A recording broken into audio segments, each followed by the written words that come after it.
You're despicable. Welcome to the Golden Belt Buckle Podcast. I hope you're having a great Sunday or whichever day you're watching this. So last time, in the last episode, I mentioned something, but I couldn't remember what it was. And it dawned on me afterward. I was just thinking about now defunct Arkansas Bill HB 1569 as an example of what some states were considering doing in order to keep their roads safer.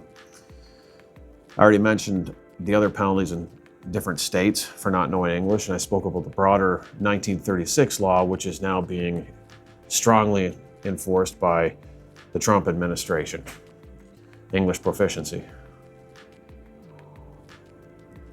So now I want to go into the now defunct Bill HB 1569 that was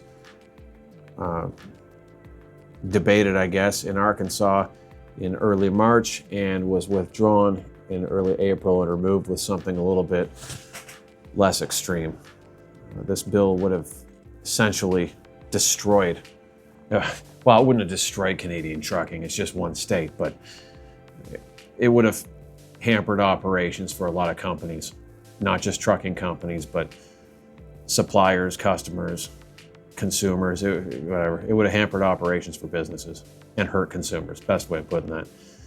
So let's take a look really quickly at how we got here. So from 2000, there's data from 2009 to 2022. It showed that when the English proficiency law was being more enforced, accidents remained roughly under 4,500 or thereabouts, maybe a little bit more. And then in 2016, the law was relaxed and fatal accidents skyrocketed. I think it's over 6,000. So by over 6,000. So when you look at this on a bar graph, you can see it almost goes up like a hockey stick, right? From 2016 to 2022. So this increase in fatalities sparked a lot of controversy, obviously. And if you go on YouTube, you can find Bonehead Truckers actually has a good video on, I just watched it this morning, on non-domiciled CDL holders destroying American roads. And so, yeah, anyways, so that is that. So let's go take a look at this bill here if you're interested. It's funny the things that happen while you're sleeping. You don't even know what's happening, right? I didn't even pay attention to any of this stuff, and then I found out about it. Bill HB 1569 was sponsored by Representative Wayne Long and John Payton. Wayne Long, he served his second term Arkansas House, District 39. He was, let's see, what does he do for a living? Lives in Bradford. He's a small business owner. All right, Justice of the Peace. All right, and then there's Senator John Payton. He's District 22. I think he's the one that said he was a cattle rancher. One of them's a cattle rancher.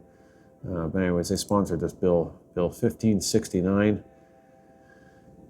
It says, for an act to be entitled. Okay, so the preamble, an act to create the Secure Roads and Safe Trucking Act of 2025, to amend the law concerning a commercial driver license and the operators of commercial motor vehicles, to require that operators of commercial motor vehicles have proficiency in the English language, to require that operators of commercial motor vehicles have a valid commercial driver's license, to create additional criminal penalties for offenses committed while operating a commercial motor vehicle, to declare an emergency, and for other purposes.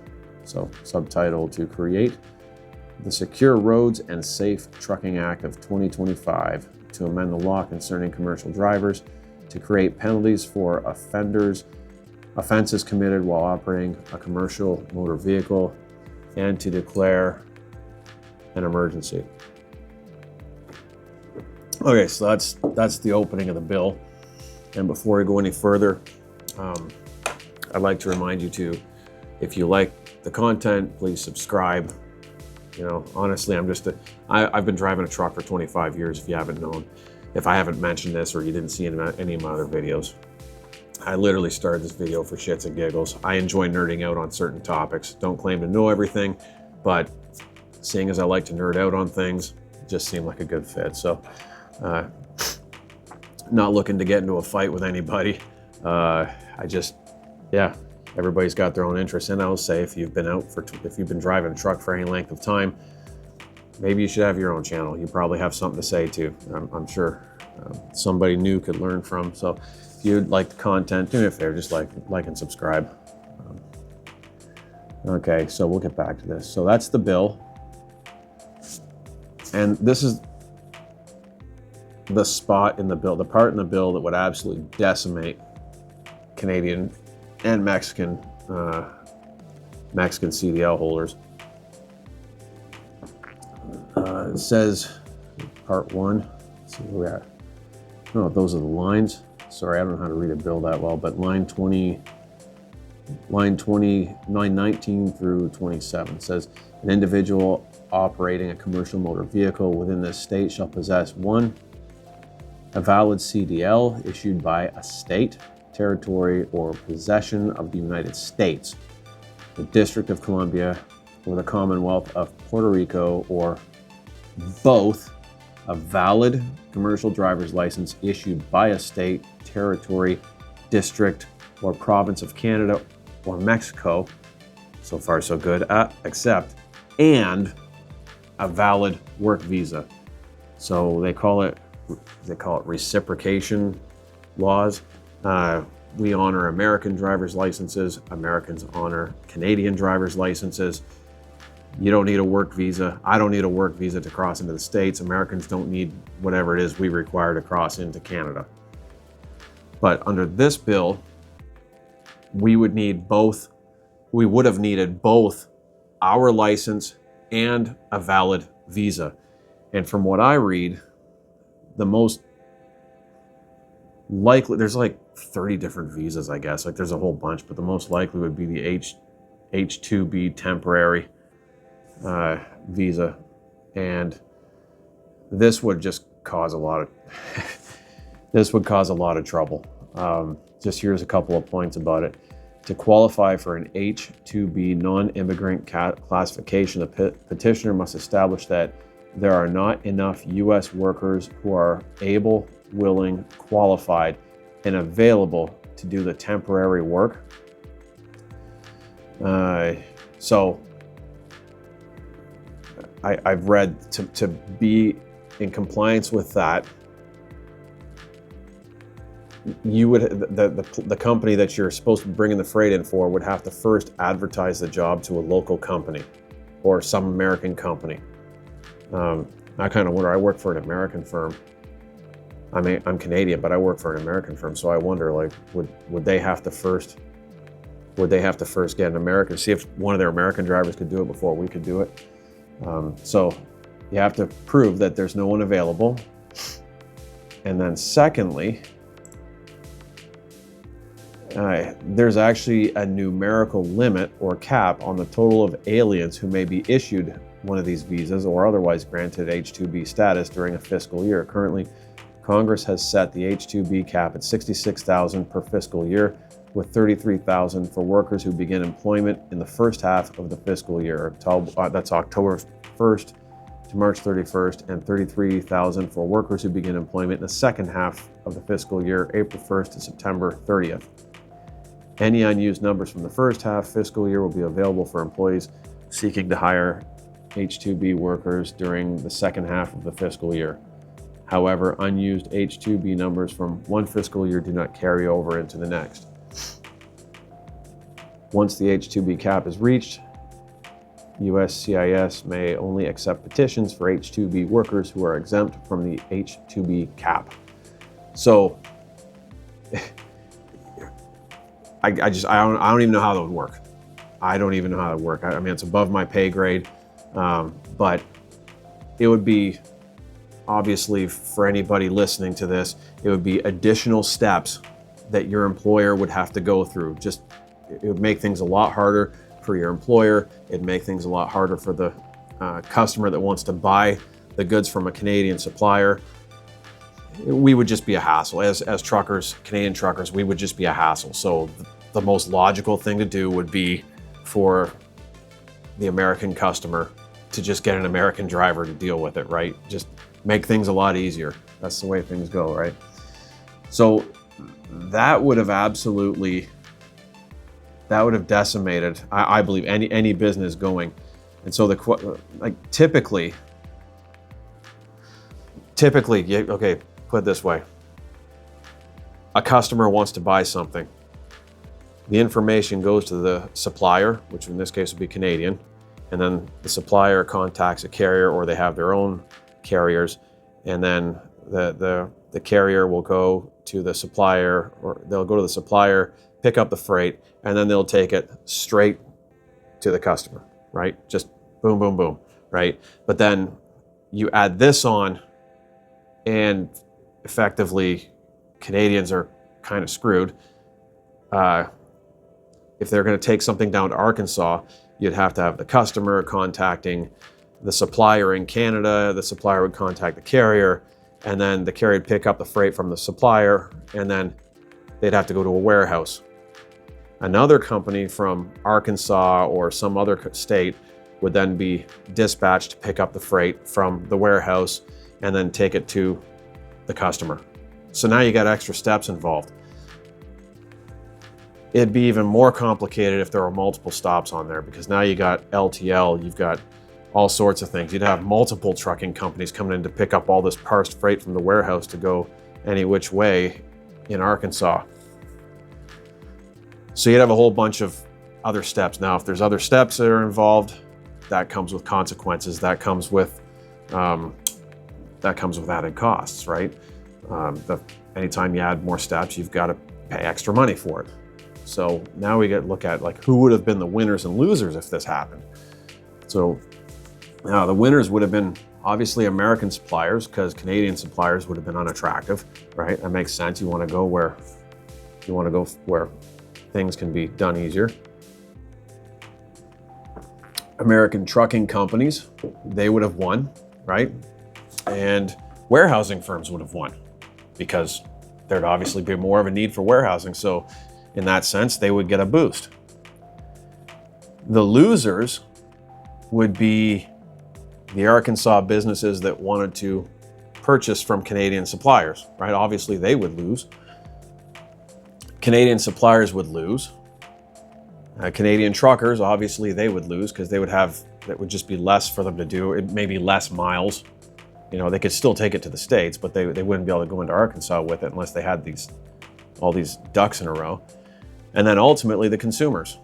So, I mean, this, in addition to tariffs, right? It just creates an artificial scarcity in suppliers, which obviously would increase.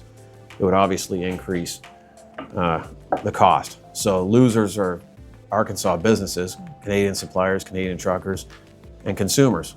Americans would lose in that sense. But if you're a trucker, you'd win.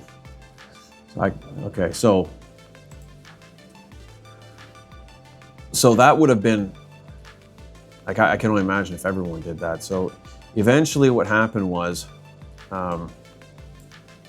this bill was replaced. Let's see.